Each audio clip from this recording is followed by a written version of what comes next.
So on old historic buildings and stuff that's old, they were built way different than nowadays windows. Today's windows are all aluminum and stuff like that. And old style, at least 100 years, 80 years ago, they had wood windows like this.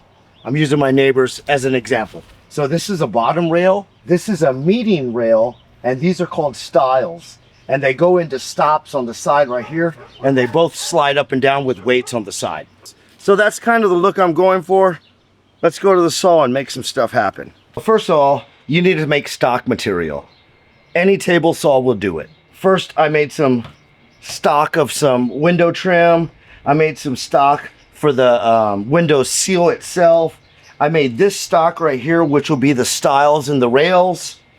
And I made a bunch of this window seal material. I got this out of making it this. It's easier to make it in a wider sheet because I don't know how wide I wanted the trim, so I just made it in a wide one. I ripped it down to the size I needed. Then I just made a bunch of that because trim goes a long way. When you're trimming out a house or something, there's all kinds of trim. You got 1x6, you got 1x4, you got 1x3, you got 1x2. So you could just get your stock out of this and it's already milled down and you don't got to do it further down the road. So now we're going to go and we're going to rip some of this down and make some stiles, some rails, and some meeting rails out of that. Now that we got our stock, we're going to make it in a little indentation where the glass sets in. I'm going to lower the blade down and I'm going to run my board on the side of it just like this to get my height of my blade.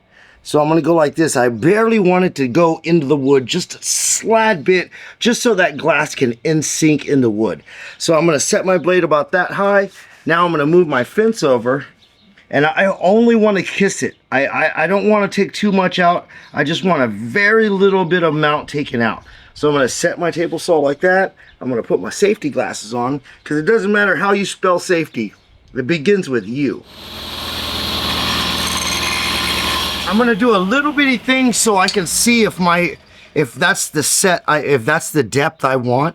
So I can see right now I just need a little bit more depth in it. So I'm gonna raise it up just a little bit more. Always stay aware of your fingers because table saws don't care about fingers. So now I'm gonna turn it over and I'm gonna do the same thing on the other side. That way, I have two made at one time. So now I'm gonna rip the size of the stile that I need. This is the width of the stile that I want. So I'm gonna go right here and I'm gonna set that there. And I'm gonna scoot this over just a scotch. And I'll set that there. Now I will raise my blade and I'm gonna rip it down. Cut the other piece off too. So now I got two rails cut at one time. And you can see that little groove where the glass is gonna set in there. That's what we're looking for. When doing stuff with a table saw, it's hard to get a bunch of stuff out of it. Either you need to hold tiny pieces down to cut it or whatever. So the best thing to do is make a sled. It's simple. It's a flat surface with a bar on there that goes into this table saw guide. So this bar goes in there like that. Now it slides. And then leave it kind of wide. So when you do run your table saw, it cuts it literally flat and perfect on your guide. You can make all kinds of stuff on here. And if you look closely, there's all kinds of craziness going on. But each thing right here has a function. Whether it's cutting the depth of it, cutting the length of it, you can try to cut one at a time, and at the end of it, you're not gonna get them all the same. But if you have a jig that makes them stop exactly where they need to be, every piece will be exactly the same. So that's what this is. This is a jig for the table saw that I just made up with scrap pieces I had. I'm not gonna get into the build of the jig. I'm just gonna show you how it performs.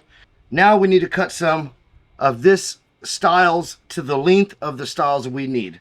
And I'm going to show you how this thing works. This is my first setup right here. I'm going to set my piece right here. It has a stop. It holds it. I'm going to turn up my blade a little bit. Just a little bit. You don't want to go all crazy. Put your safety glasses on. And then hold it and go nice and smooth. And there you go.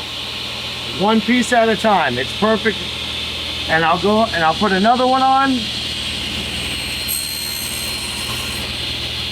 And you could probably cut more than one at a time. I prefer just to do one at a time, just because I know it'll be perfect. To each is their own. I like making sure each piece is squared against the stop and everything. So if you put more than one, you got a whole other chance of one moving out or in while you're cutting it, and then you go through the whole building process and it's not right. Okay, now that we got our stiles cut, our top rails and our median rails all the same, now we got to put these together because it has a little groove on there, and this one has a little groove. When we put it in there, it doesn't quite meet. I need to notch the bottom out of this, of the rails and the stiles and the median rails, so it fits perfectly into this other stile. Now I'm gonna set my blade to just barely kiss it. And that's a little too high right there. If you can see, this hangs over just about 1/16 of an inch right there from the edge of there. I'm gonna cut this, and it's just gonna take the bottom out. I'm gonna turn it over and I'm gonna get the other side. Now you can see how it fits. Now it touches there and your staircase looks good. The back looks good. Now that you got your stock and it's already all pre-cut, now it's gluing up time. I use Titebond 3. It's one of the best glues out there. It's weatherproof. It's rated #1 by all the pros, including myself. Get you a regular little syrup thing. I've used this for already maybe 4 or 5 years. Put you a little dab in there, that's all you need. Get you a really crappy paintbrush, and it's glue up time. Don't be shy with it. You could always wipe it off. Don't put crazy amounts, because that's all we're gonna do is use glue on these. You don't want to put nails. And I'm just gonna press this together. Then I'm gonna get a median rail, which is a smaller, tinier one. I'm gonna put a little glue on that, and then set that on there. Make sure all of your grooves that hold your glass face the inside. You don't want to glue this stuff up and then realize later on all of your little grooves are not right. And by using the jig, everything is square and straight. So if you just push it together, your window is pretty square and straight. Slide it up to the top, let that dry, grab another one, and do another one. Off camera, I pre-made the window trim. This is kind of the window frame that it's going to go in. I made grooves in it. There's no way, these stops usually go inside the wood frame. So you'd put a window in and then you'd put that stop in a groove. Well, there was no way I was doing that. I cut them down and I made these frames out. And after I made the frames out, I just went ahead and glued the window trim on the outside. And I went halfway just to leave a reveal on there. You always want to leave a reveal. That little reveal is always there on historic windows and stuff. That reveal makes it look way times better. So I pre-made a bunch of the stuff. I pre-made the top pieces, the side pieces. I'm going to put these ones together and show you how it comes together. On these, there's a right and a left piece. On the very bottom, I went back to the jig and I cut a groove out on the bottoms, angled. When you put your window seal on the bottom, that angle right there holds this at an angle. Yep. So when the window's up like this, the water sheds down. Kind of don't want it straight because it'll just hold water. The top piece of this trim board that holds it, it's gonna need to be dadoed on the side. And the purpose of that being dadoed is so when you set this down on here and fits nice and perfect. When you're just gluing stuff without nailing it, you need to hold a little pressure on there. Kind of tedious, but I'm gonna be here for about 2 minutes until this holds. So I'm probably jumping the gun here because I don't think the glue's dry, but let's just show you what I'm going with. So there's 2 grooves in this. If y'all saw, there's 2 grooves. One for each window. So I'm going to go up with that one in a groove. I'm going to find the groove. I'm going to slide it in there. Now I'm going to put the bottom sash in. I know it's coming apart, but it's all right.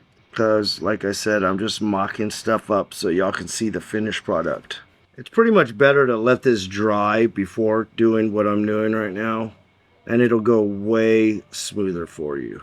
End result, that's what it's going to look like. Now to add the bottom seal, and that'll go on the bottom here, just like that. Slide that window up, and it'll sit right in there. Any water that comes down from here or here, it's going to come down this and just veer off. And if you notice my shirt I was wearing today, let's get you some RC. Boom. We have some of these. We have only a limited edition, a limited amount. So if you're interested in it, hit me up. Maybe I'll send you one just for subscribing. Thanks for watching.